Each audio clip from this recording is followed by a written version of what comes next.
Welcome to Hood Champion Boxing and Sports. In boxing, you find a way to win or you find a way to lose. So Deontay Wilder, let me tell you something, man. I've seen a couple comments.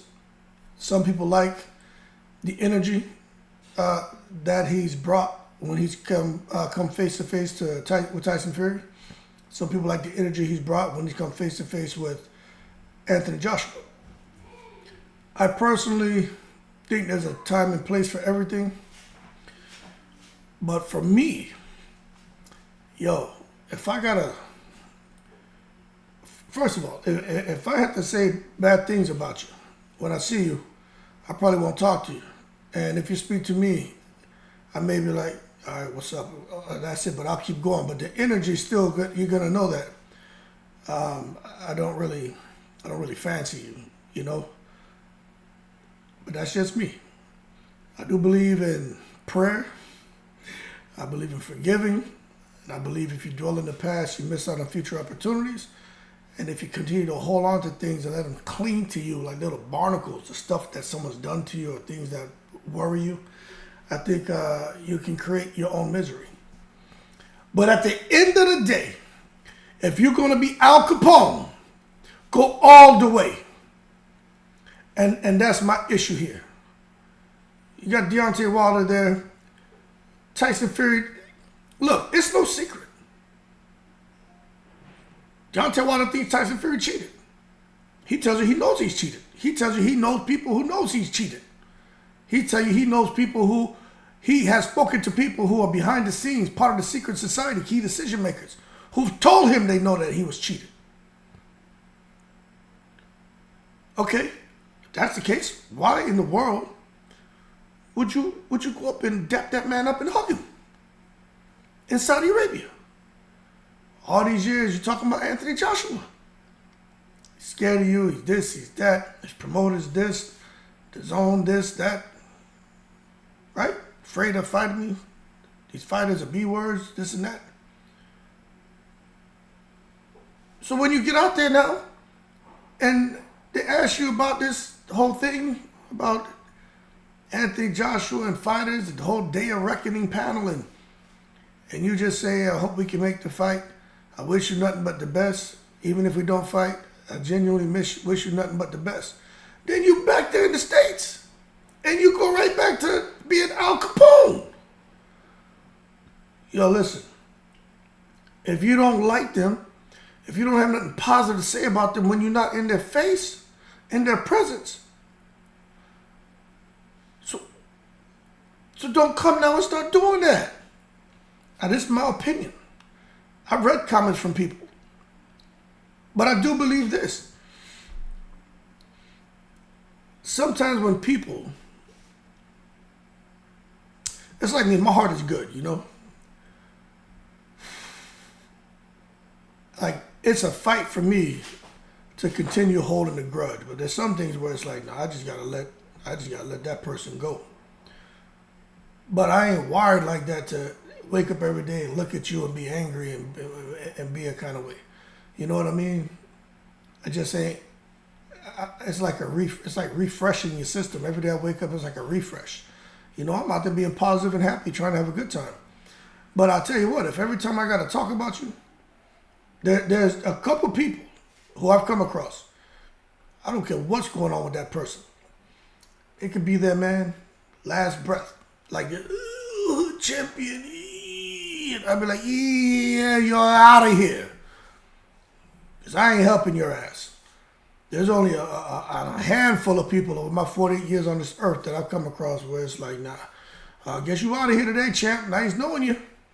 You got $5 in your pocket. Let me take that. Let me take that $5 out your pocket because you ain't gonna need it when you going.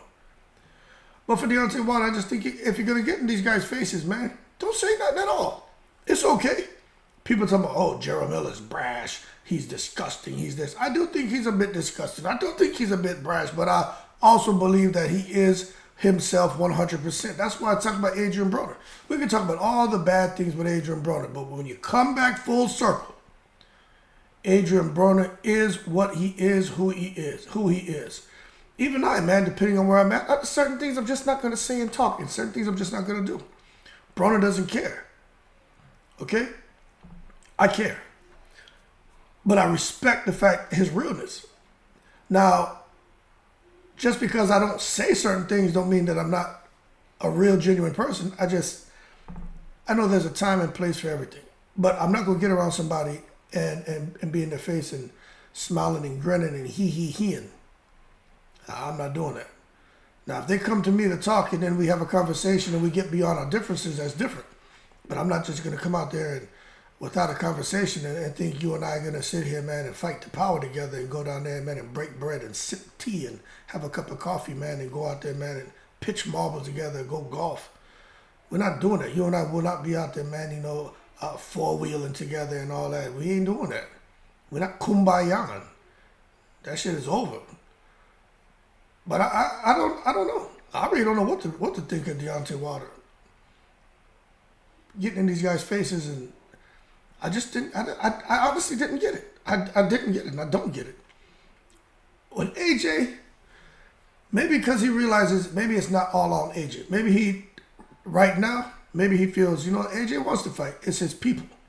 So I can kind of understand that.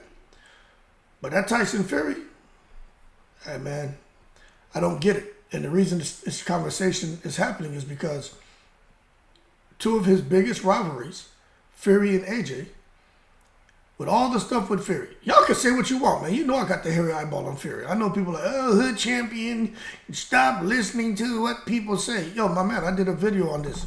I didn't listen to what people say. I heard them, and I didn't believe them. I got flack over the whole Tyson Fury thing. I got flack. People had all kind of things to say. Oh, you're blind. Open your eyes. Oh, you're not supporting a black man. Oh, you're just a hater. You don't want to believe the truth. I'm like, yo, hold your horses. Stop with the bullshit. Quit taking it stupid when it comes to the racism, right? I don't dip on the side of black. I don't dip on the side of white. I dip on the side of God. So you ain't going to get me to pick and choose when it comes to race and all that. You understand? I ain't got time for that bullshit. But what I did have time for is doing some extensive research and realizing that, you know what? There's some smoke here when it comes to Fury. And where there's smoke, there's fire. You can't make me believe that there ain't some fire. And Deontay Wilder knows, but he won't say it. He needs to say it. But there's too much shit with Tyson Fury. And that being said, that's why I said, why just walk past the man. But we'll see how it goes. If they ever have another meeting, I still, even if he got beyond things, he's all about making his money and whatever. Okay, I kind of get it, but I just don't agree. But at the same time, if you say, hey, if you had somebody who, when you were a kid, you're a teenager, you got into it, whatever, boom, he snuck you, hit you, brass knuckles, broke your jaw, whatever, right? You're 48 now, 30 years have passed. If you see this guy now and he comes, he feels bad, he's like, hey, let's do something, we can make some money. Are you going to be like, hey, big picture, I need to look at this money and I'll deal with that stuff another time? I don't know if I can do it because of the way hey, as good as my heart is, man, my mind is wicked, man. I was raised, you scar me, I'll scar you back, and I'm 48. But without getting into too much, I definitely believe that. I was a young age, something I used to hear. Man scar you, scar him back. So with the fact that someone, in Deontay Wilder's case, you would think someone may have tried to kill him from egg weight, whatever, compromised gloves, whatever, taking Peds, Uzman Sajad, whatever, fighting dirty, whatever. Got the mob on his side, whatever. All I'm saying is, if all that stuff was going on and you truly believe that, why be in these people's faces smiling and he and ha ha ha? And if you truly believe AJ and them tried to screw you and he doesn't want to fight you and he's ducking you and you feel Hearn and those guys, man, just dirty business and they're not giving you the respect you deserve, and he's made fun of Deontay Wilder, talking about Tuscaloosa, he's from Alabama, and almost suggesting that, people from Alabama and the South are slow or dumb. Why come around him and take pictures with them, man, and shake hands and all that? That's all I'm saying. But I get it. He want to get his money. I understand. He wants to get his money. But at the end of the day, in my opinion, if you're gonna be Al Capone, when you're away from these guys, go all the way. That's why I spelled all with 3 L's. Go all the way. That don't mean you get in front of their face and punch them. I'm not saying don't be stupid, but just keep them at a safe distance. The guy ain't gonna say no. They know what it is. Boom. You don't say nothing. Nah. Everything I had to say has been said. But I just don't. I don't know, and it makes me wonder if we're gonna see with Parker, because is that Deontay Wilder's? Is that how he's moving now? Is he still the bronze bomber? Is he still the guy who wants to catch a body? We're gonna see. But hey, if you're gonna be Al Capone, I believe you should go all the way. Stop he and ha and get back to that bomb squad. I'm in the breeze.